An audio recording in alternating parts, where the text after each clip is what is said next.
Eu fiz os exames e, obviamente, peguei o resultado dos exames e já sabia que não ia ter como, né? E aí, só que daí eu quis marcar a coletiva de imprensa no outro dia, porque daí eu já quis botar eu não queria remoer mais, né? Conversei com meus filhos, foi até um negócio engraçado, porque o meu filho é muito ligado ao futebol e joga, o sonho dele é ser jogador. A minha filha nem tanto. E aí, obviamente, peguei os dois, a minha esposa, e falei, né, o pai vai ter que parar de jogar pelo problema no coração e tal. E aí a minha filha começou a chorar e falou assim, pai, eu não vou mais entrar em campo contigo.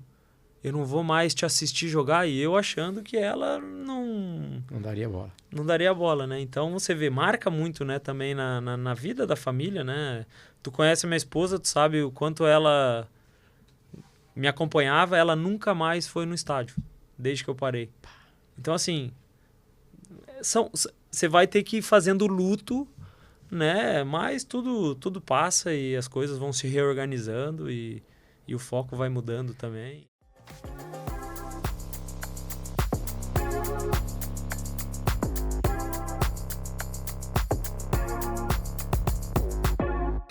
Lucas, um dia perfeito pra ti. Fala. Dia perfeito? Dia perfeito. Pá, cara. Agora, né? Nesse momento da vida. Não lá em 2006. Depende, né, cara? Depende aonde tu estiver, né? Se eu estiver em... Tá, uma terça-feira. Terça-feira em Eldorado. Em casa. Em casa. Caraca. Fazendo o quê? Acordar, tomar café, Ok. ir na academia. Que horas tu acorda? 7 horas. Ok. Aí, normalmente, minha esposa leva as crianças na escola. Tá. Então eu fico, faço academia às 8. Tarde já pra quem faz academia, né? Pra ti, então, horror. Tarde. Até às 9. Aí tomo um banho e vou pro escritório. E fico no escritório aí até umas 3, 4 da tarde. Ou seja, o teu dia perfeito tem trabalho. Tem trabalho. Tem que ter, né? Tem que ter. Eu sou um cara inquieto, né? Não consigo... Preciso sentir que estou produzindo, né? E preciso produzir também, não só sentir, né? Que foi um grande desafio para mim quando eu tive que parar, né? Como eu parei... Abruptamente, né? Não... Teve dias que segunda-feira eu estava na academia, aí não às 8, porque daí eu dormia um pouco mais, ali os primeiros 6 meses. E aí era na academia 9, 10, ainda não tinha muita noção da quantidade de exercício que eu podia fazer, né? Então, mas enfim, aí ia na academia e aí eu chegava lá, sei lá, 9h30, 10 horas e olhava as vizinhas, né? E os mais idosos e eu. Aí eu olhava, pensava comigo, cara, eu sou um atleta de ponta. Eu sou um sem vergonha, né? Várias vezes passou pela minha cabeça, né? Em aceitar que era o momento, era a fase e que ia passar, né? Então, mas aos pouquinhos foi. Mas o dia perfeito para mim, aí volto, faço um esporte, aí eu jogo um tênis, um beach tênis no final de tarde. Depois estou em casa, espero as crianças chegar das atividades. O meu faz futebol de segunda a sexta, então chega ali de tardezinha. Em casa, janta e de noite ali tá com as crianças, com a esposa. E é um dia normal, acho que... E feliz? Muito feliz. Moro num lugar bacana, adoro onde eu moro. Depende, né? Se a gente tiver, talvez, em outro lugar, sei lá, vamos viajar, fazer uma viagem, aí... Muda tudo. Muda tudo, mas um dia normal meu é esse. Deixa eu misturar assuntos assim. Eu sempre digo que a frase é do Falcão, Paulo Roberto Falcão, né? Que o jogador morre 2 vezes, né? Vou ter cuidado para fazer a pergunta. Quando a gente ficou sabendo que o Lucas ia parar, primeiro que não foi o dia, né? Primeiro teve uma informação, sim, lembra? E teve meses, porque tinha que ter uma confirmação de um monte de coisa, né?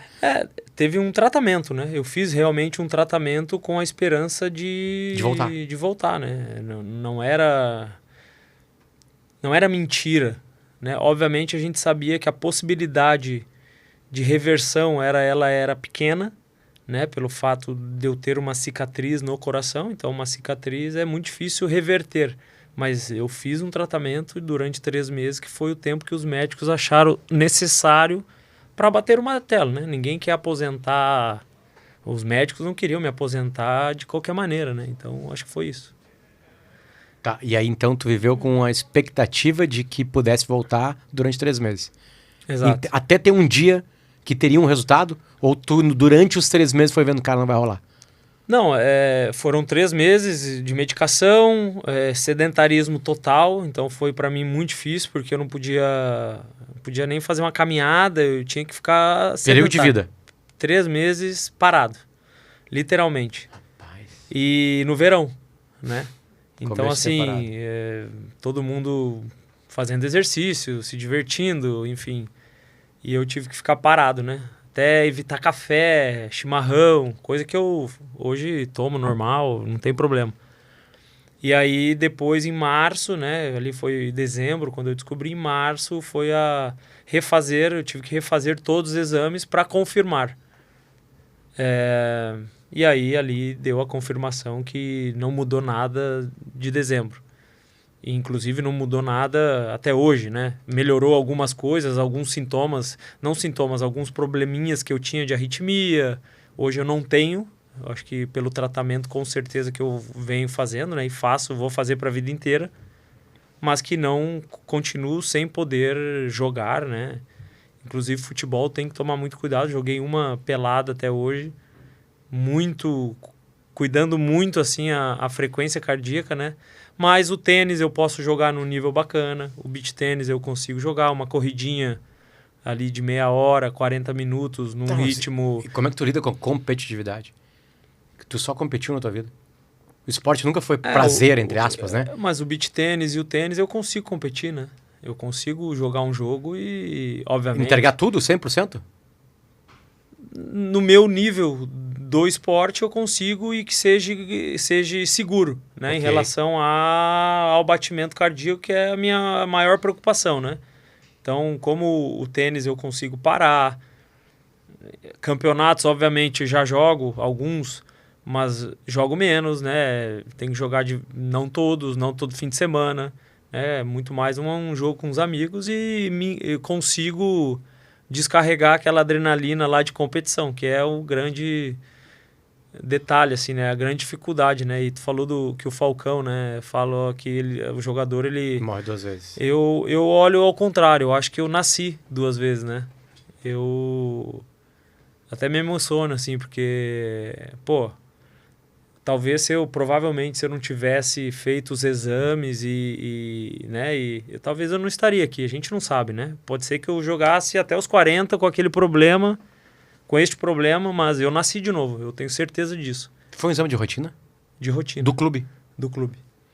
Aquilo que E foi muito interessante, né? Porque eu fiz todos os exames, eu fiz os exames quando eu cheguei no Grêmio, né? Em julho. Então, teoricamente, eu não precisaria fazer em dezembro. Né? Tu faz anualmente. Como eu cheguei no meio da temporada, para assinar o contrato, eu fiz os exames. E em julho tu não tinha uma cicatriz no coração, como te chama? Não que... aparecesse. Me informaram, né? Então, assim, acredito que não, né? Sim. Então, em dezembro, teoricamente, eu não precisaria ter feito todos os exames, mas como todo mundo estava fazendo na pré-temporada, aí acabei fazendo e acabei descobrindo. Então, assim, eu não morri de novo 2 vezes, né? Eu nasci 2 vezes. Eu vou morrer só uma, né? Porque realmente eu nasci de novo para uma nova vida, uma nova chance, poder curtir coisas novas, né? E é isso que eu estou tentando fazer, lógico. Hoje, quase 3 anos já, né? Passou muito rápido. De aposentadoria, né? Do futebol, hoje eu enxergo as coisas de uma maneira muito mais madura. Acho que a terapia me ajudou também, né? Eu ia te perguntar sobre isso. A aceitar, né? E as segundas-feiras que eu me sentia um sem vergonha, um vagabundo, né? Hoje eu consigo entender que foi uma construção e que se naquele momento eu estava fazendo aquilo é porque eu merecia estar fazendo aquilo. Obviamente que não para sempre, nem é o que eu gostaria, por isso que Hoje, no meu dia perfeito, existe trabalho, existe Uma né, construção de outras coisas, né? Que eu tô encabeçando agora. Tenta passar pra gente, assim, o que... Porque tem profissões que tem muita gente fazendo a profissão, tá? É óbvio que tem milhões de jogadores de futebol profissionais, né, mas assim, são poucos os de alto nível, pouquíssimos de alto nível. Tanto é que a média salarial é muito baixa do profissional de futebol. 99 ponto alguma coisa por cento ganha muito pouco, muito próximo de um salário mínimo por mês, né? Tu conseguiu, por teus, obviamente, teus esforços, entrar nessa outra classe do 1%, né? Tem uma carreira incrível de jogador, né? Um dos maiores clubes da história. Sim. Não estou falando do Grêmio, estou falando do Liverpool. E como é que é interromper isso, sabe? Porque eu não tenho noção do que é. Como é que foi o dia que tu soube? Como é que foi isso de, cara, não tem mais como jogar profissional? Tu tava cumprindo uma promessa de voltar pro Grêmio. Sim. Já tinha jogado no Grêmio, já tinha feito gol. Sim. Tava ali fazendo um exame de rotina e aparece o problema. Mas lá em março, depois dos exames, né? 3 meses depois do tratamento. Como é que foi lidar com aquilo? Tu lembra do dia? Como foi? Tu ligou pra tua mulher, a tua esposa estava junto, como é que tu informou teus filhos, como é que foi essa dor para depois de encará-la, sair dela? Eu tinha 36 anos, né, Potter? Obviamente que eu já estava num processo... Não, mas 36 hoje, Lucas? Num processo de aposentadoria. A minha vontade era ter jogado até o final do ano passado, né? Então, até final de 25... né, que agora eu tenho 39, mas eu não estava preparado, né? Eu estava ainda me preparando. Mas também eu percebi que o atleta ele nunca vai estar 100% preparado, né? Por mais que tu te organize, a família esteja ciente, os filhos, é muito difícil, porque tu não sabe o que vai vir depois, né? Eu saí de casa com 13, né? Então, assim, desde os meus 13 anos, né? O meu tem 14, meu filho. Então, desde os 13 anos eu já estava fora de casa, né? Pensando em uma coisa só. Obviamente, continuei meus estudos, tudo, mas o meu foco total era ser jogador de futebol, né? Como tu falou, eu furei uma bolha, né? Eu consegui ter uma carreira grandiosa, né? Furei realmente esse 1% aí, o 0,5%, porque a gente olha na TV, Copa do Mundo, o futebol real não é isso, né? Os outros 99% dos jogadores... São trabalhadores. Trabalhadores e digo mais, trabalhadores que na minha idade, eu obviamente hoje, né, consegui conquistar uma condição financeira, consegui conquistar uma carreira que me dá tranquilidade para eu planejar minha segunda vida, né? O meu futuro, né? Fora do campo. Esses atletas não conseguem, né? Porque eles não têm a questão financeira e se dedicam muito, né? Então, com 35, 36, tu para, o que tu vai fazer? Né? Então, é um desafio muito grande. De início, assim, foi bem complicado. Eu tive ali o primeiro ano, não digo depressão, mas... Algo muito próximo. Teve momentos muito tristes, né? Que eu me encontrava, pensava um vazio. Sabe quando tu acorda sem objetivo, sem... E aí o que eu foquei, né? Foquei na minha família, foquei nos meus filhos. E aí foi quando o dia que eu acabei informando, né? Eu fiz os exames e, obviamente, peguei o resultado dos exames e já sabia que não ia ter como, né? E aí, só que daí eu quis marcar a coletiva de imprensa no outro dia. Porque daí eu já quis botar eu não queria remoer mais, né? Conversei com meus filhos, foi até um negócio engraçado, porque o meu filho é muito ligado ao futebol e joga, o sonho dele é ser jogador. A minha filha nem tanto. E aí, obviamente, peguei os dois, a minha esposa, e falei, né, o pai vai ter que parar de jogar pelo problema no coração e tal. E aí a minha filha começou a chorar e falou assim, pai, eu não vou mais entrar em campo contigo. Eu não vou mais te assistir jogar. E eu achando que ela não daria bola. Não daria bola, né? Então, você vê, marca muito, né? Também na vida da família, né? Tu conhece a minha esposa, tu sabe o quanto ela me acompanhava. Ela nunca mais foi no estádio, desde que eu parei. Então, assim, você vai ter que ir fazendo luto né? Mas tudo passa e as coisas vão se reorganizando e o foco vai mudando também, enfim. E hoje eu sou torcedor, né? Obviamente, né? Daí hoje vou no estádio com meu filho para torcer mesmo. Desse dia do vazio aí, tu procurou ajuda imediatamente? Já estava... Sempre tive, né? Eu sempre fiz terapia. Eu acho que... Tu fazia na Inglaterra? Fazia na Inglaterra. Começou lá? Comecei lá. Na verdade, não. Comecei na Itália. Na Lazio. Comecei na Lazio. Ali, comecei tarde, falo. Se as pessoas soubessem o quanto é importante... Começou por quê? Tá, é uma coisa bem íntima. Não, na verdade, o foco principal era performance. Eu saí do Liverpool, né? Eu fui para Lazio, aos olhos de todo mundo e em relação a clubes, né? Eu tava dando... São 2 patamares. Um passo para trás, você pode se chamar assim. Não, certamente. Né? Então, eu tinha 30 anos, né? Em termos, você não pode comparar, né?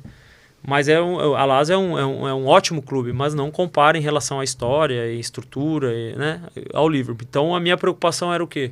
Eu preciso performar porque eu tô caindo. Né? E eu sofri com muitas lesões no Liverpool, né? E não consegui entender, porque eu sempre fui um cara que me cuidei, né? Sempre fui um cara que super dedicado, né? Então não entendia muito da onde vinham essas lesões, tinha muita lesão muscular, coisa que, pô, não era para acontecer, né? E aí no primeiro ano da Itália eu fui buscar ajuda, né? E é muito engraçado, né? Porque eu não acredito em coincidência, mas as coisas parece que vão fluindo. Foi o meu primeiro ano na Lazio, eu joguei mais de 50 jogos. Não tive nenhuma lesão. Não mudou nada da rotina? Não mudei nada, porque... Tu tratou a cabeça e parou de se machucar. Pelo contrário, né? Na Itália eu vivi muito mais, assim, de comer uma massa, de tomar um vinho, né? Assim, mas continuei me cuidando, obviamente, mas muito mais relaxado, né? E eu não machuquei. Eu lembrei de uma coisa agora aqui, tá? Desculpa interromper, mas vai ratificar o que tu tá falando. Eu pude te encontrar... Até, vindo pra cá, eu tava pensando, cara, como é que foi que eu me aproximei do Lucas, né? O que exatamente aconteceu? Porque, vamos lá, né? Não quero falar de Inter e Grêmio, assim, né? Mas na época que tu tava aqui, tu foi embora muito cedo pro Liverpool, né? Então, talvez eu te entrevistei, alguma coisa assim. Sim. Mas eu lembro que eu tava na Inglaterra, já contei essa história em vários outros programas, né? Aí tu tava morando em Liverpool, te mandei uma mensagem, bom, não sei o quê, não, chega aí. Aí eu fui pra lá, tava com a Marcela, minha mulher, enfim. E aí lá, eu fui apenas a pessoa que bebeu. Em Liverpool, tá? Foi uma massa, lembra? Um pré-jogo. Isso aí. O que aconteceu no jogo no outro dia é engraçado. Mas, enfim, não interessa agora pra essa parte. Mas só eu bebi, minha guria e as esposas, enfim, tava o Felipe Coutinho junto lá, né? Na Lazio, eu também te encontrei. A gente foi pra um restaurante, não sei se tu lembra, essa noite lá em Roma, junto com o Juan Jesus. Sim. Né? E aí vocês beberam. Tranquilos, serenos, assim. Não tomaram um trago. Tomaram uma tacinha ali, exato, acabou, né? Exato. Tipo assim, sabe? E os dois estavam performando, tipo assim, sabe? Pra te ver como as coisas estavam mais, né? Mentalmente. Mais colocadas, né? E eu te sentia... Não dá pra comparar a felicidade. Eu tava muito feliz em Liverpool, né? Enfim. Não, mas eu tive momentos ali mais apreensivos no Liverpool, né? Eu tava menos relaxado, né? Então, assim, voltando, né? A questão da cabeça, né? E comecei ali na... Então, eu já estava num processo, há 6 anos, 7...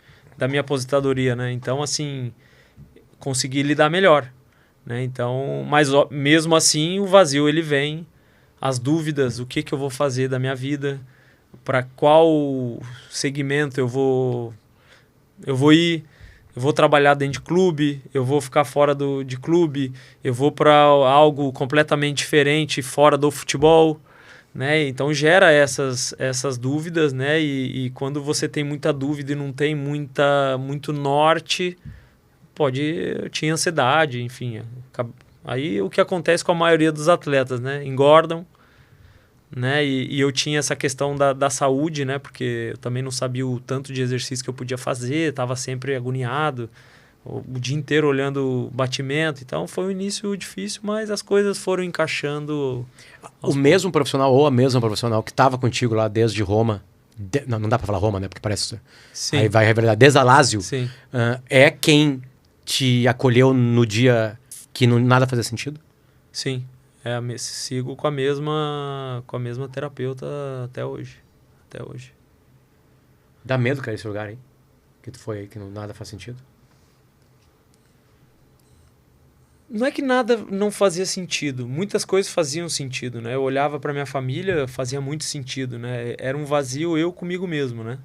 No sentido de encontrar algo que eu pudesse substituir o que eu amava tanto, o que eu gostava tanto e não era mais possível, né? Então, assim, dá medo porque tu não sabe como é que tu vai sair daquilo e quanto tempo vai levar para tu te reorganizar, né? Eu tinha certeza que as coisas iam se reorganizar, mas aí tu tem que ter a paciência, aí vem também muito do atleta, né? Da disciplina, da resiliência, tu buscar por que você está sentindo isso, né? E te permitir algumas coisas. Eu acho que eu comecei a me permitir a ir na academia às 10 da manhã.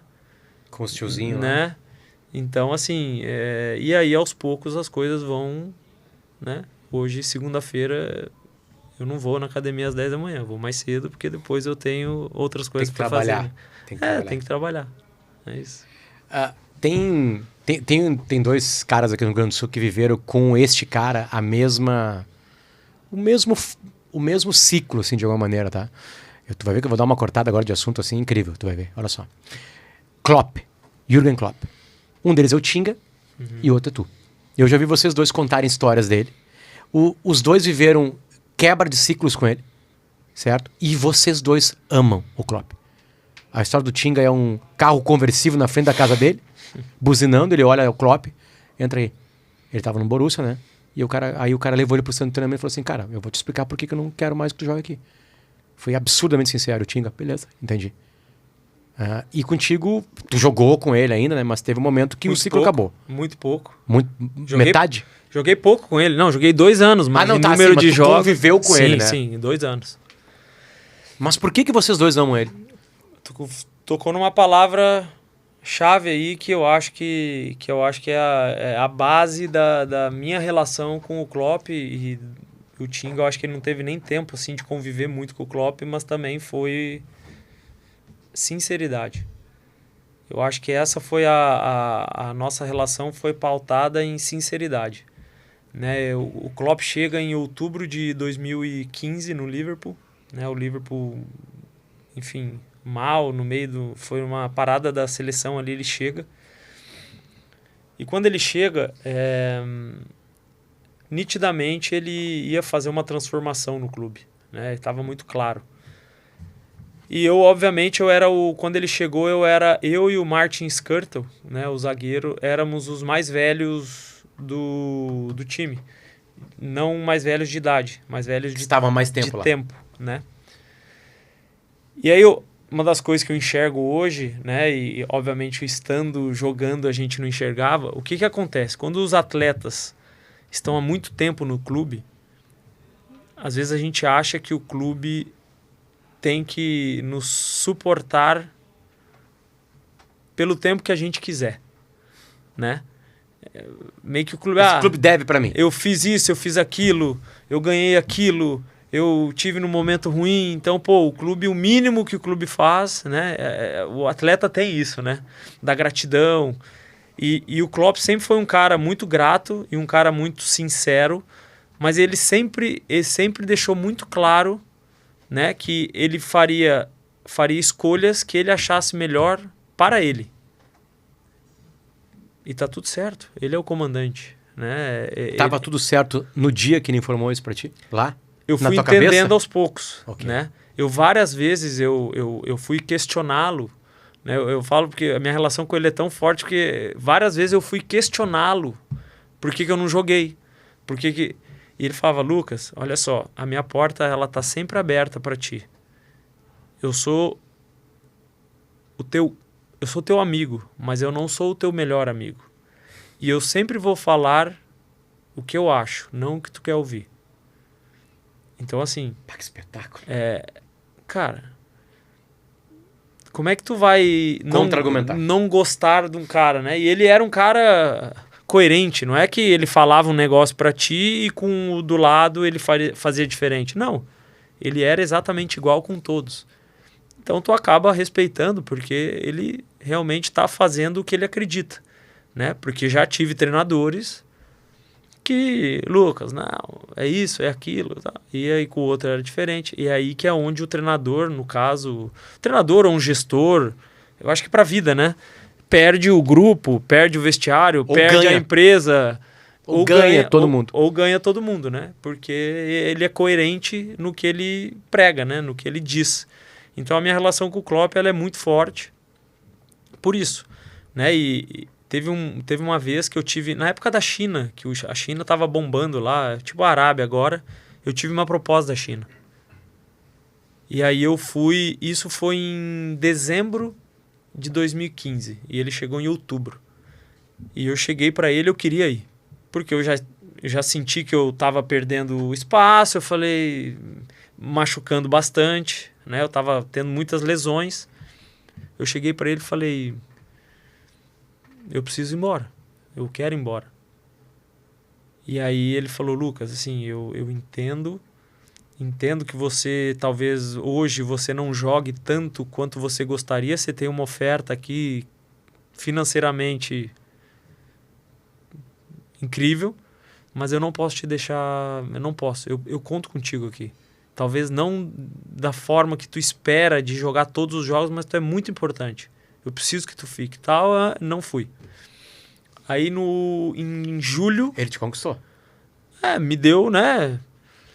Me conquistou. Foi sincero, né? E também ele falou, não posso, não tem como, eu acabei de chegar. Eu preciso tempo aqui para... E você é um dos últimos caras que eu não tenho necessidade de te desfazer de ti, né?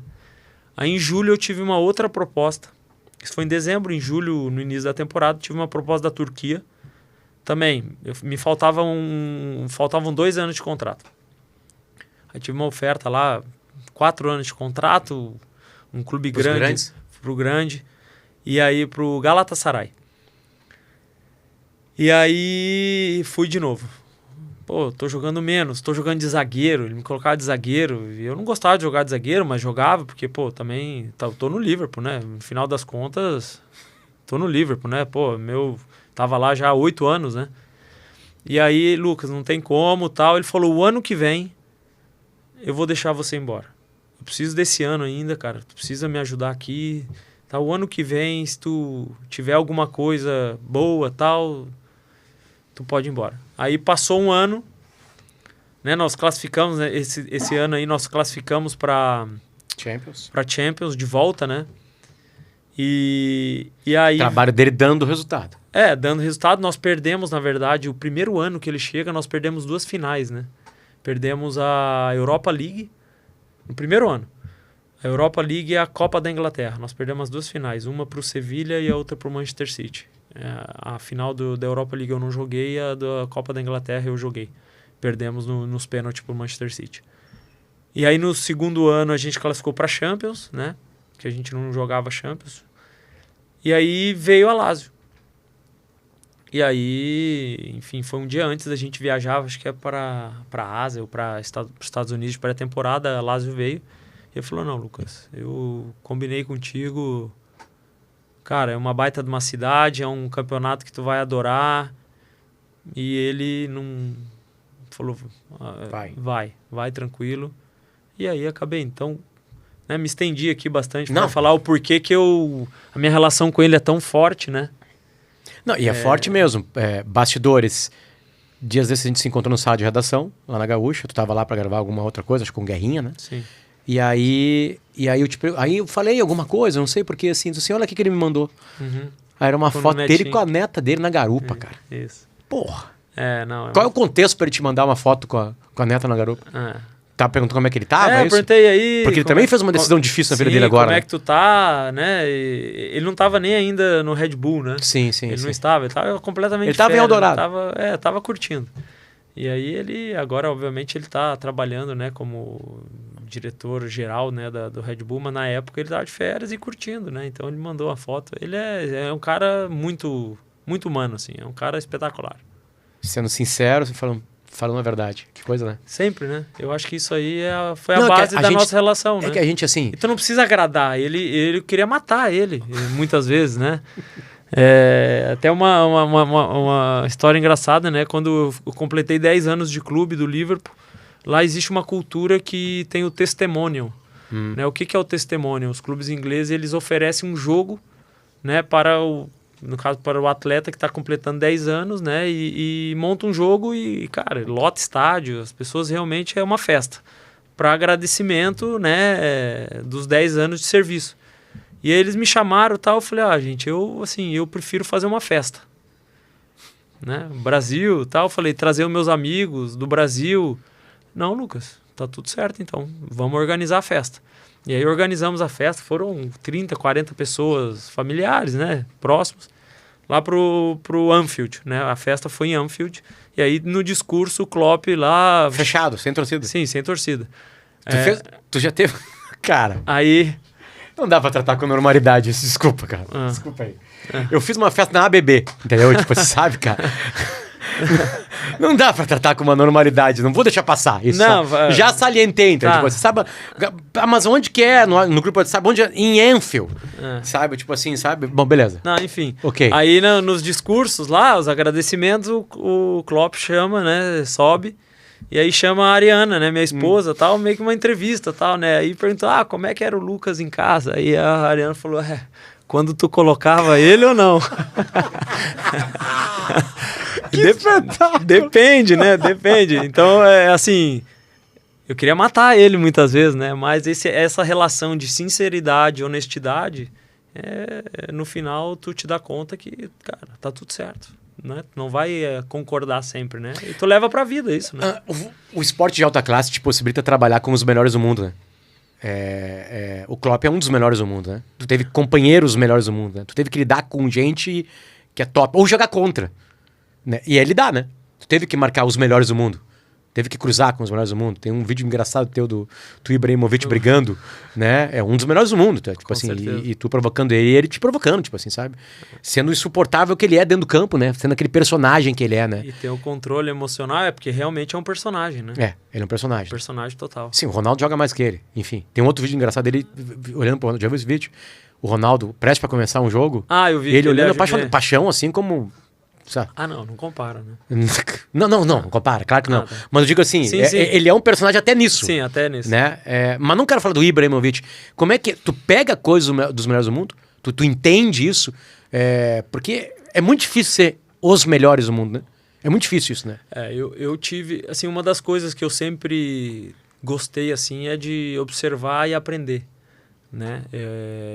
E eu acho que eu tive um privilégio enorme quando eu cheguei no Liverpool.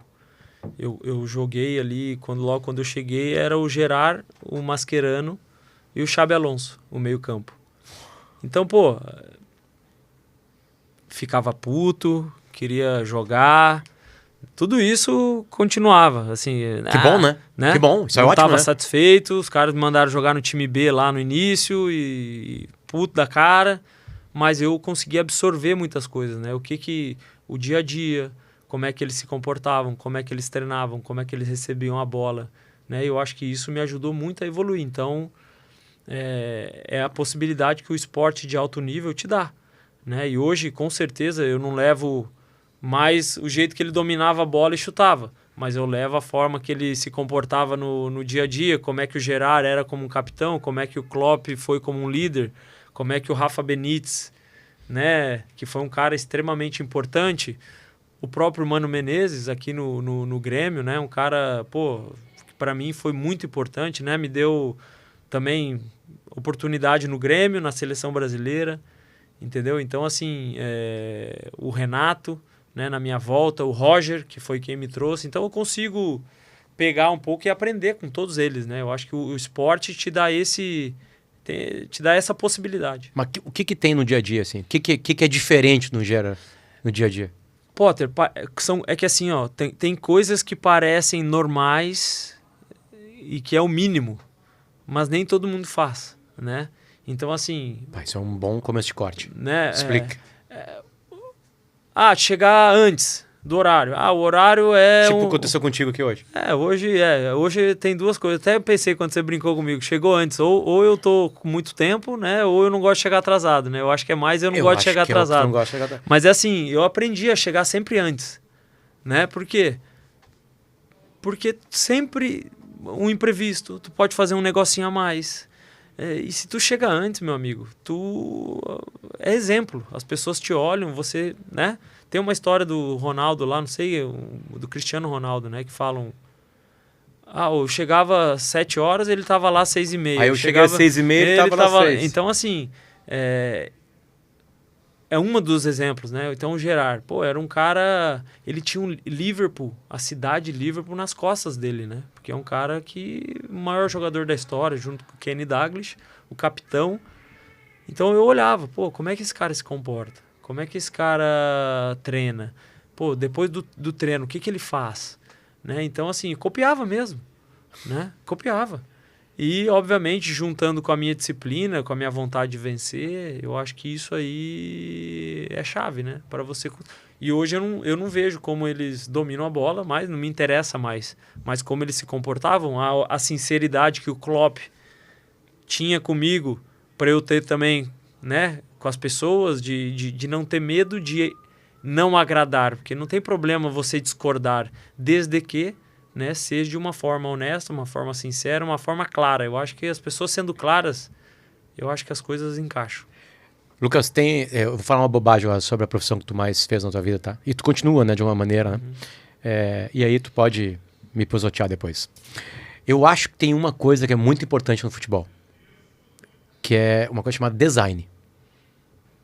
Eu falei pra ti que eu ia falar uma bobagem, tá? Eu vou explicar a minha bobagem. Eu tenho bons argumentos pra essa bobagem. Quando tu surge no Grêmio em 2006, eu tô vivendo como torcedor do Inter o melhor ano da minha vida. O Inter foi campeão da América e campeão do mundo, né? Num ano assim, incrível. E tu via que tava se construindo uma história. Desde o Daniel Carvalho, o Diego Diogo, tipo assim, o Inter não foi campeão do mundo em 2006. O Inter começou a fazer um trabalho muito bem feito, de base, juntar com caras, aí tem um pouco de sorte e competência ao mesmo tempo. Tipo, se traz o Fernandão, né? Que é um cara que parecia meu pai, ele é um ano mais velho que eu.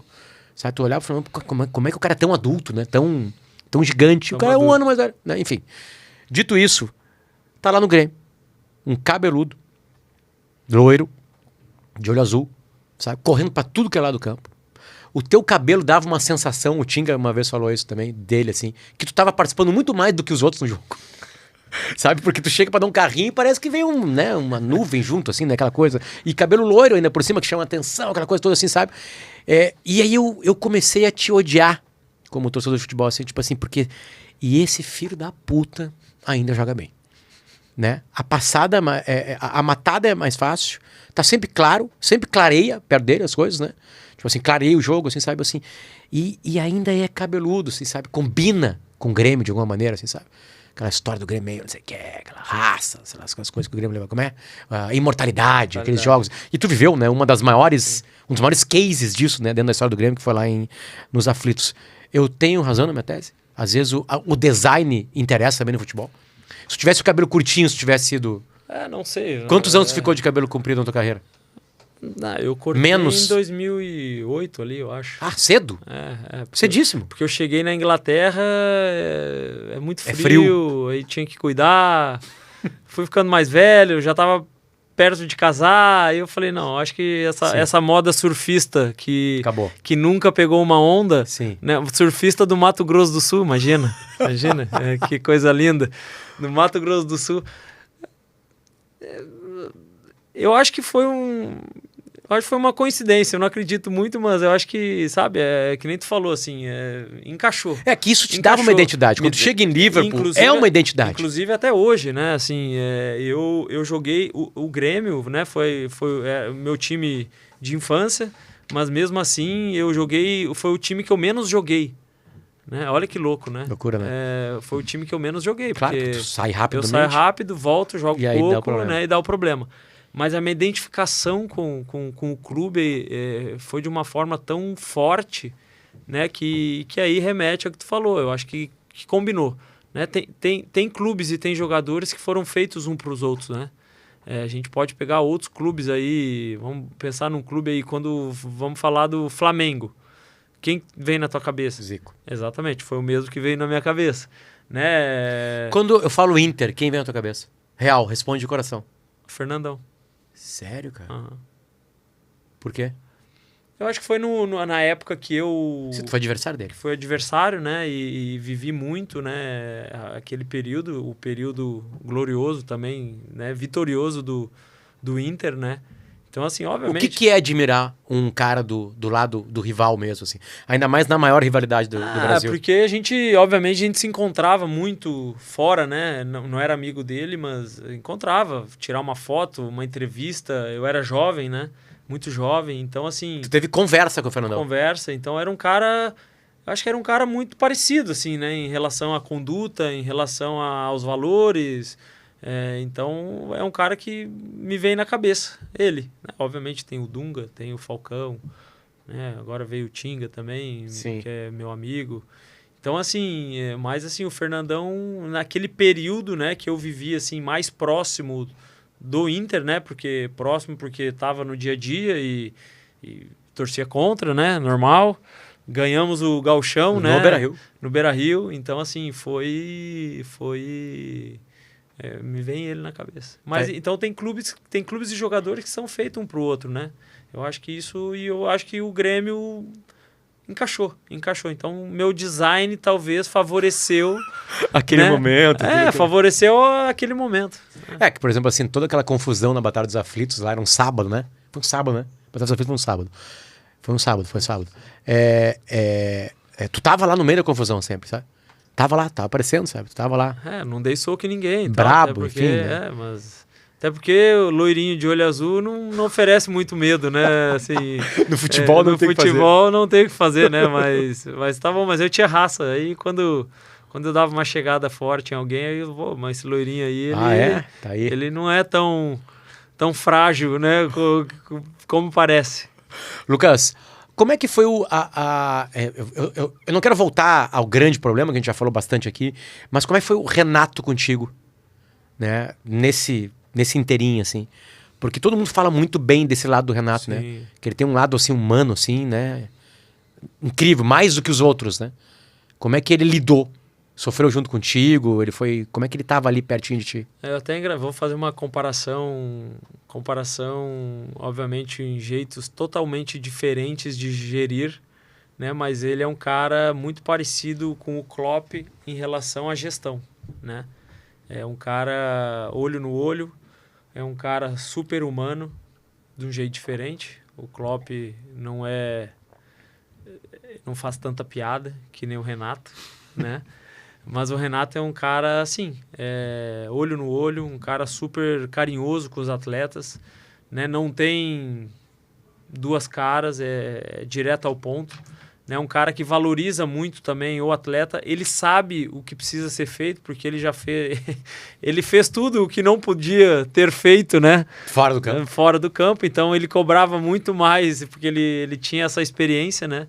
Então, a minha relação com ele foi muito curta, mas muito forte, né? Muito intensa, né? E ele participou, obviamente, do período ali da notícia, da aposentadoria, né? E até hoje a gente tem contatos também. Foi um cara, assim, eu falo, o Renato, ele, como gestor, ele é um baita treinador, né? Obviamente, ele tem muita qualidade técnica também, conhecimento de futebol. O cara vive futebol 100% do tempo. Tanto é que ele está até descansando agora, porque eu acho que ele, sabe, ele se dedicou tanto, se doou tanto. Mas ele, em relação à gestão, eu acho que é o ponto forte dele, né? E por esse lado humano, esse lado honesto, sincero, olho no olho, né? Não vai te dizer uma coisa e fazer outra. Parece simples, né? Parece cara, fácil, pensamos né, a mesma coisa. Pensamos a mesma coisa. Negócio tão simples. Não, é incrível, né? assim, porque todos os elogios aqui são em cima de pessoas que são verdadeiras, que são simples, que são olho no olho, que são sinceras, né? Enfim. Mas eu acredito que realmente esse é a coisa mais... O simples é difícil, né? Todo mundo fala, jogar fácil no futebol é difícil, né? O que é isso? É você ser... É o que esses gestores aí que eu passei me ensinaram, né? Mas não é tão fácil, porque você ser simples, sincero, honesto, às vezes você não vai agradar, né? Muitas vezes você não vai agradar, né? Mas faz parte. Né? Lucas, tu tá... Eu não sei quantos jogadores tu tem, né? Isso são poucos desse nicho que eu vou te perguntar. Tu pode pular a pergunta, porque aí daqui a pouco tu vai responder sobre uma pessoa, né? Mas tu teve vestiário com pessoas mais jovens, de uma geração que é totalmente diferente em qualquer lugar. Em qualquer lugar. Que é a geração Z. A geração Z, a galera que nasceu a partir do ano 2000, ou arredores do ano 2000 ali, ela tem telas desde que ela nasceu, né? A internet está desde que ela nasceu, as telas são um pouquinho mais, né? Porque o primeiro iPhone é de 2007, enfim. O primeiro smartphone é de 2007 e é o iPhone. E eu falo com muita gente que trabalhou com eles, que trabalha com eles, tá? Com essa geração, e eles aparentemente não têm o mesmo entendimento de que era para ti lá atrás. A gente certamente quando tu estava surgindo no Grêmio, devia ter um cara no Grêmio mais velho que falasse, pá, essa gurizada aí não leva isso aqui a sério, ou faz isso aqui diferente, né? Sempre vai ter esse choque, né? Sofre. Só que tem um choque que atrapalha a vida inteira, Lucas. Quem tem filho sabe disso, tipo assim, a tela é um problema, sabe? Como é que é lidar assim com esse universo, né? De uma geração completamente diferente, e agora tu sendo gestor de pessoas. Eu tenho vários atletas jovens, né? Garotos. E tenho um filho também de 14, né? Então, eu tenho em casa. Potter, nós estamos numa geração, eu acho que na nossa época, os nossos avós, eu me lembro, meu avô falava, na minha época era assim e agora na tua já é diferente. As coisas vão mudando, elas vão evoluindo. E evolução não sempre significa positivo, né? Claro. Mas evolui. Né? E nós estamos num momento completamente diferente da nossa infância. Né? Então nós temos que adaptar. Né?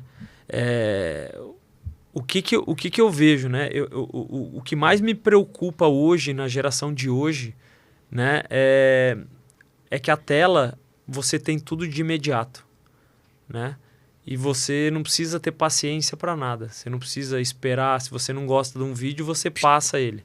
Né? Na nossa época de infância, a gente esperava um desenho animado às 4 da tarde. O controle da Xuxa e do Bozo. E às vezes vinha o mesmo do que você já tinha assistido. E você tinha que assistir. Você não ia quebrar a TV. Né? Então, a frustração ali, ela fazia parte. Hoje, a frustração, ela é menor. Por quê? Com a tecnologia, né, eles acabam só vendo o que eles gostam. Né? Então, acabam não se frustrando. Então, a minha preocupação maior hoje com essa geração, e aí dos atletas também, é a resiliência, né? Porque toda a história de sucesso, de todo mundo, não só do esporte, de todos os grandes empresários, a resiliência, eu acho que ela faz parte, na maioria dos momentos, né? E hoje existe uma confusão mental, eu diria, né, na cabeça dos jovens, que eles se sentem que eles já são sem ter feito nada. Né? Então, eu sempre dou esse exemplo que eu gosto. Tu postar uma foto, um atleta, 15, 13, 12, que está em formação, não sabe nem o que vai chegar ainda, 16, 17, que seja. Tu bota lá, aí tu tem craque, fenômeno, nos comentários. Tu é fera, te amo, irmão, tamo junto, você é o melhor, não sei o quê.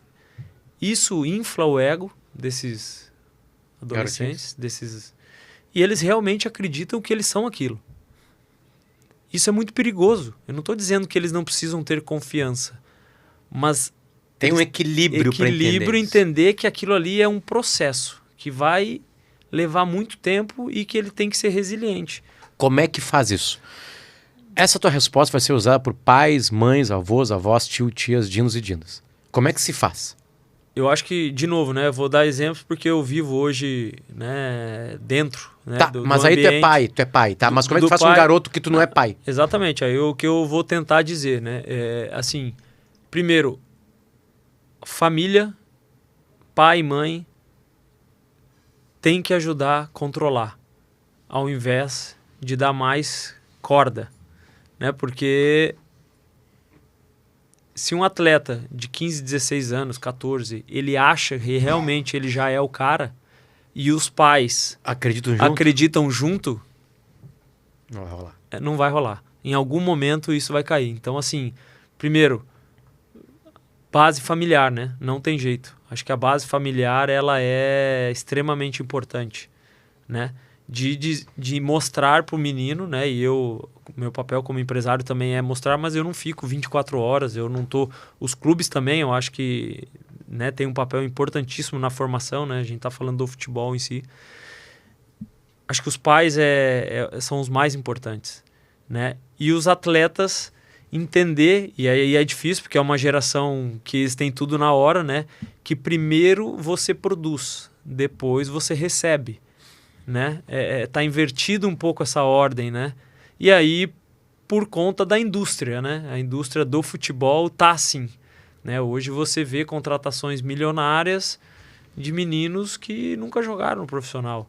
Então também é difícil você explicar, né, para um guri de 16 anos que não, cara, peraí, tu já tem um baita de um contrato, mas isso aqui, cara, que bom, você já tem uma tranquilidade. Agora, tu só tem que seguir evoluindo, né, mentalmente, fisicamente, taticamente, né, conhecimento, que daí o céu, cara, o limite não existe.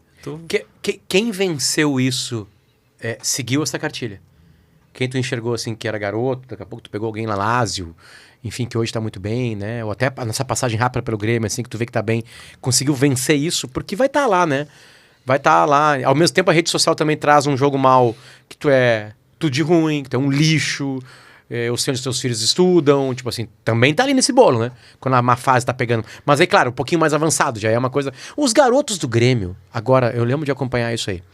Os garotos do Grêmio da base fizeram um grande jogo contra o Atlético Mineiro na final da Copa do Brasil e aí perderam.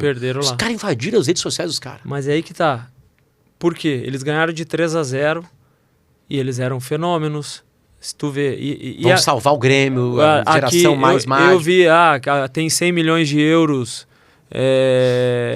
Tem 100 milhões de euros. O Grêmio tem 100 milhões de euros de venda.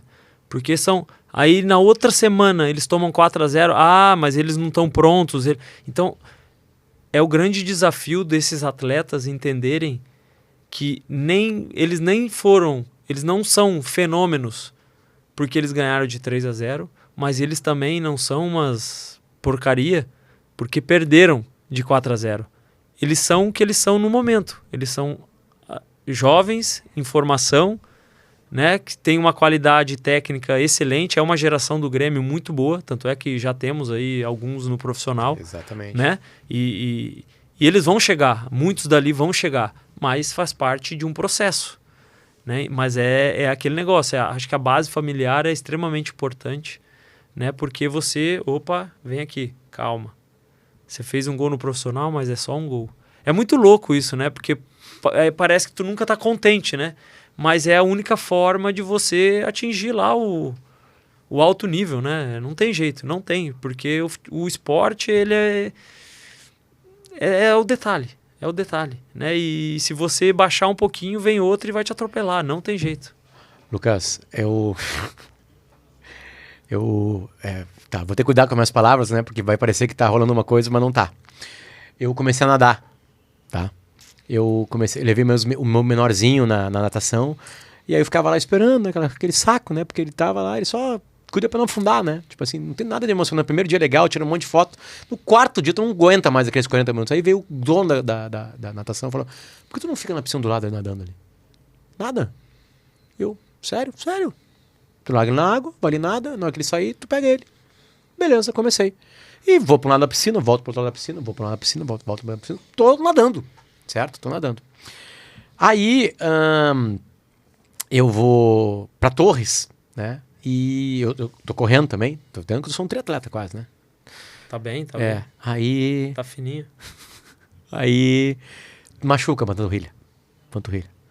Deixa eu mandar um beijo pro Roger Flores, né? Mas os meus amigos me chamam de o Roger Flores da corrida amadora. Toda hora tem uma lesão. O Roger tinha muita lesão na carreira. Enfim, por isso não foi pra seleção brasileira e times maiores na Europa. Porque jogava muita bola. Aí um cara falou, cara, começa a nadar. Nada consegue. Aí faz os contatos, vou lá e paro lá, professor Marcelo. E ele pega e fala assim, não, cara, vem aqui. Aí eu nado pra outra da piscina. Não, tu não afunda, beleza. No outro dia vamos pro mar. Aí eu entro na Praia da Cal, pra quem conhece, saio lá na guarita, assim, sabe? Enjoo no meio do caminho, mas atravesso, me sinto super-homem, tá? Aí eu pedi pra fazer um vídeo pra ver. Aí o que aconteceu? Eu comecei a procurar algumas coisas de natação e o meu algoritmo, se eu abrir agora pra ti, tomara que dê certo. Vou abrir o meu Instagram pra ti aqui, vou naquela barra de procura, tá? Vai aparecer, ó, piscina, tá vendo ali? Piscina, tá vendo ali? Ó, piscina. Deu, né? Comprovei, né? Comprovei, ó, aqui, ó, piscina. Deixa eu ver se não tem nada aqui perigoso, não tem. Tá, só piscina, tá vendo ali? Piscina, tá? Aí eu vejo os caras nadando. Não, faz assim, o cara desliza na água. Eu pedi pra gravar eu nadando. Cara, parece... Vergonhoso, né? Não, parece um saco de merda tentando não afundar, sabe? E indo, porque eu tô indo, né? Tipo assim, sabe? É uma barulheira, sabe? Cara, parece que largaram um cara assim, sabe? Vai! Aí o cara tá num desespero, assim, pra chegar no outro lado da piscina, sabe? O nível... Tá acontecendo, tá acontecendo. Mas o nível de qualidade... é muito grande. A diferença é muito grande. E tu viveu essa diferença muito grande. Tu tava nesse cara que olha no vídeo que ele... sabe? Aí a mão dele entra na água. Aí tu pensa, assim que tu faz assim com o ombro, vira a cabeça assim, tu olha pra baixo, tipo assim, sabe? É um monte de coisa acontecendo ao mesmo tempo que tu não consegue resolver. Uma longa história para te perguntar, porque sempre tem uma coisa nova. E a natação tá sendo uma coisa nova pra mim. Tá sendo muito legal aprender e melhorar. Tu sente a melhora. Como é que tá sendo pra ti essa nova vida?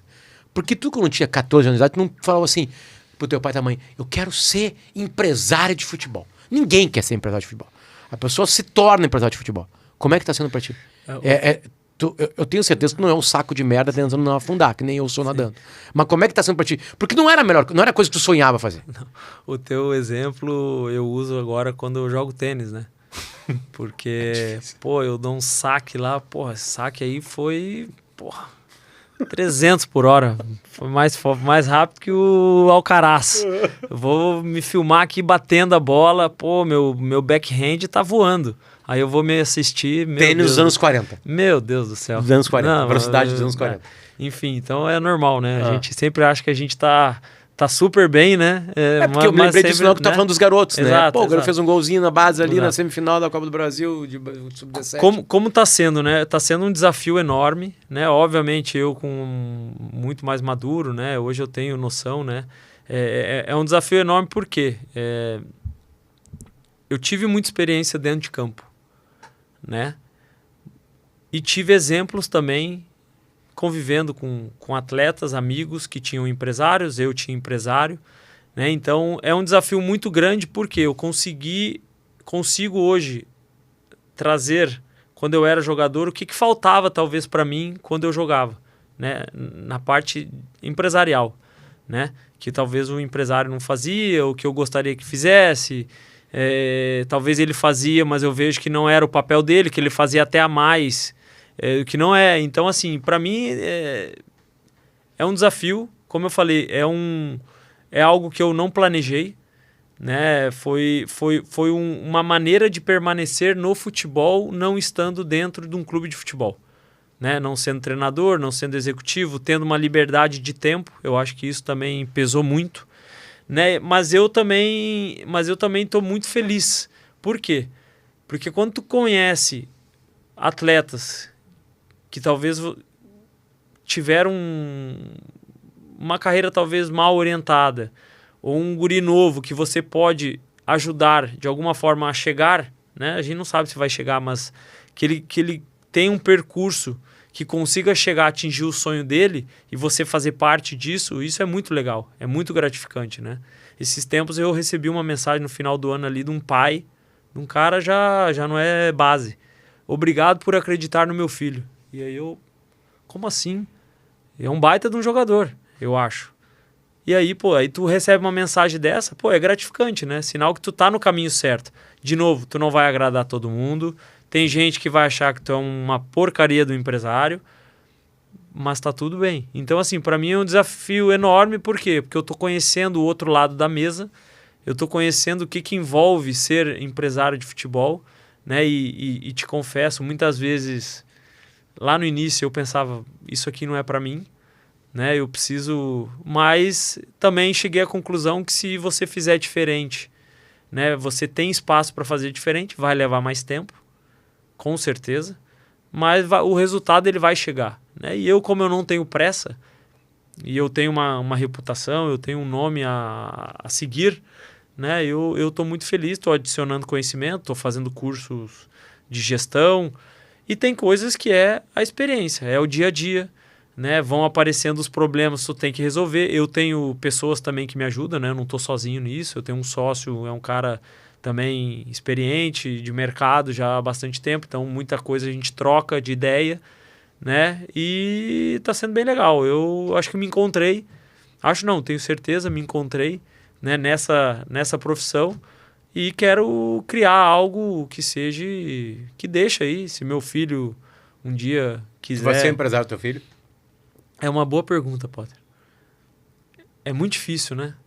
Porque eu consigo hoje identificar que quando é o meu filho, tem coisas que eu tenho dificuldade, né? Assim, por exemplo, o que eu falei, tem que ter paciência, tem que ter, o treinador não botou, tem que ficar calmo, mas aí tu vê o teu filho, aí o cara não botou aí, eu me controlo, obviamente, né? Eu não me meto porque seria estúpido da minha parte, mas dói lá dentro, né? Então não sei, vamos ver. Por enquanto eu tô sendo pai, ele tá feliz, tá tentando, né? Mas é uma boa pergunta, vamos ver, veremos. Se não, mas o meu sócio leva ele lá e tá tudo certo. E eu vou como pai. Mas é uma profissão que é bem desafiadora, mas é bem bacana. Eu tô bem feliz e bem empolgado. Prometi, vou contar pela 100ª vez, na tua frente, eu acho que pela 98ª vez, a minha passagem pro Liverpool contigo. Mick Jagger. Tô em Londres estudando inglês. Aliás, olha isso aqui, cara. Peguei o caderninho, porque o meu caderninho oficial de anotações ficou lá. Aí eu abro isso aqui, olha aqui, aulas de inglês. Londres 2015. Olha aí. O caderninho que eu tava lá estudando, que eu fui para Liverpool. Vou para Liverpool, né? O Lucas, aí era um feriado, tudo lotado as estradas. A gente só ia almoçar. Tu ia lá almoçar comigo no restaurante com a Marcela e deu, acabou. Beleza. Aí atrasa 6 horas na estrada, uma coisa horrível, né? Não, já chega aqui direto em casa, não vai ter uma jantinha aqui, sem problema. Chega na tua casa lá, tá lá o Felipe Coutinho, craque, lembra? Coutinho 10. Tava no melhor momento de todos. Né? Incrível, assim. Aí o Lucas vai no restaurante para pegar massa, né? Porque não tava nada combinado. Aí eu vou com ele. Aí são aplaudidos no restaurante, volta. Todo mundo, os caras estão aqui. Eu, mas não tem concentração. Não, aqui é adulto, né, cara? Nós somos um jogo amanhã importante para a Premier League, tudo contra o West Ham. Né? Tudo certo, beleza, não sei o que. Aí, tu vai pro jogo amanhã. Nós vamos te convidar, eu e o Coutinho. Aí os ingressos eram o ingresso do Coutinho. Aí no outro dia vou pro hotel, acordo, e aí vou pra Anfield. Vou nos pubs ali, em volta ali. E aí os caras têm uma música pro Lucas. Os caras cantam uma música pra ele. His first name is Lucas. His second name is Leiva. Eu pedindo pros caras assim, eu bêbado com os caras já ali, né? Feliz da vida. Uma tarde espetacular em Anfield, onde tu faz festas, né? Onde eu vou nos jogos de futebol. Um jogo só. Aí tem o We Never Walk Alone no começo, que é absolutamente emocionante, né? E o Lucas titular, Coutinho titular. Começa o jogo. E aí, na janta, eu, no meio ali, né, só eu tomando vinho, mais solto, né, eu falei assim, cara, deixa eu falar uma coisa pra vocês, todas as vezes que eu fui acompanhar um time que eu torcia, ou que tava torcendo por uma ocasião, claro, que o Inter, né, eu perdi fora de casa. Eu cheguei no estádio, aí eu comecei a contar histórias, perdi com o Inter 2 vezes na Bomboneira, perdi pro Inter pro Flamengo no Maracanã, no Adriano Imperador, lá em 2009, não sei o que, e eles deram risada, né, tipo assim, deram risada, assim, eu sou meio pé frio, pé frio, beleza. Começa o jogo. We Never Walk Alone, tudo lindo, emocionante. Com 9 minutos de jogo, o Coutinho é expulso. Deve ter sido a única expulsão da carreira dele. Ele dá uma juntada num argentino, acho que jogava lá, Lavezzi, pode ser? Pode ser. Jogava bem, né? Um cara que jogava bem. Acho que não lembro. E aí é expulso. Aí, volta pra lá. Cara, quando acabar o jogo, volta pra antes. Tu fica no estádio que eu vou te dar Aí o grande presente, eu vou te levar no gramado de Anfield. Tu vai visitar o gramado de Anfield. Aí, beleza. Tudo aquilo na minha cabeça. Sala dos parentes lá, né? Players Tudo. Lounge. Cara, tudo absoluto. Não é VIP, é outra coisa. VIP tu paga pra ter. Aquilo lá é outra coisa. Beleza. Acaba o jogo. 3-0 West Ham. Fora os ameaços. Mas um baile, uma coisa assim inacreditável, assim, sabe? Vaias em Anfield. Durante o jogo, que não é uma coisa muito comum. Aí acaba o jogo, eu olho pra Marcelo e falo assim, tá, e agora o que a gente faz? Não, acho que vamos voltar pro Players lá, porque tem um gramado, né? Vou visitar o gramado, né? Aí, nada do Lucas aparecer, nada do Felipe, né? Aí, eu mando uma mensagem. Ô, Lucas, não vai rolar aí o passeio do gramado? Cara, vai tomar bem no olho do teu cu, filho de uma puta pé frio do caralho. Vai-te embora de Enfield, não sei o quê. O Coutinho tá te mandando também pra puta que te pariu, não sei o quê, blá, blá, blá, blá, blá, blá. E aí eu dei uma risada, pensei que era brincadeira e era sério. Aí eu peguei um táxi, um Uber, sei lá, e fui embora de Enfield. Sinceridade. E essa é a minha história, né? Eu não sei se eu te contei que 2 semanas mais tarde eu tô de volta em Londres e eu procuro o Sandro do Inter, ele tava no Queen's Park Rangers.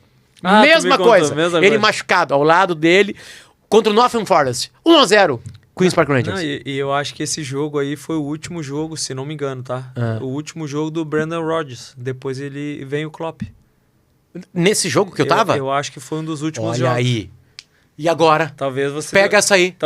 Essa aí. Talvez tu deu sorte. Pega essa aí agora, então. Pega essa aí. Eu acho que eu cruzei por ele, Lucas. Na hora que eu tava indo pro Family... Players Lounge. Eu cruzei por ele. Eu tô falando sério. Eu passei por uma cara assim, né? Sim, acabado. Acabado, né? Enfim. Não, eu acho que foi esse. Foi outubro. Não foi... Você não lembra o mês? Deve ter aqui a data. Deve ter aqui. Quando Porque eu sou organizado, eu botei... O Klopp assumiu em outubro. É possível. Foi por ali. É isso aí. Viu? Tá aqui. Tô bem. Não sei se é, mas enfim. Mas aí eu vou pro Queen's Park Rangers só pra acabar a história, né? E aí... Tá 1-0 pro Queen's Park Rangers. Eu chego no Sansando, deixa eu te contar uma coisa. Aí eu contei pra ele o histórico. Cara, hoje tá quebrando, né? Hoje tá quebrando. Tu acredita, cara, que tem uma escapada no contra-ataque pro Nottingham Forest. O goleiro sai do gol. Derruba o cara pra matar o cara. É expulso. O cara do Nottingham Forest marca o gol de falta. E 3 minutos depois, o Nottingham Forest vira o jogo. O Sandro me olhou e falou assim, cara... E eu sentei e falei assim, cara... Eu vou num lugar. Eu vou tirar, tá aqui, tem alguém aqui, tem encosto. Eu sou corcunda porque tem alguém aqui. Daí, tipo assim, sabe? Tu foi campeão, viu o Inter ser Não, campeão aí no Beira-Rio? Eu fui em todos os jogos do Beira-Rio, né? Ah, bom, aí não tem como. Aí eu perdi Grenal, golei Grenal, fiz tudo. Aí não conta, o Inter não conta. Mas enfim, tá contada a história de novo. Não é verdadeira a história? Tem uns caras que duvidam dessa história. Não, mas a resposta nossa foi sincera, viu? Por isso que a gente tá aqui ainda. A gente é amigo porque, pô... Deve ter aqui. Vai pra puta que te pariu. Obrigado. Muito feliz de ter mudado a história do Liverpool, ter mandado o Brandon fora e ter trazido o Klopp com toda a minha energia naquele dia lá. Beijo pra vocês, a gente volta na semana que vem com mais um Potter Entrevista.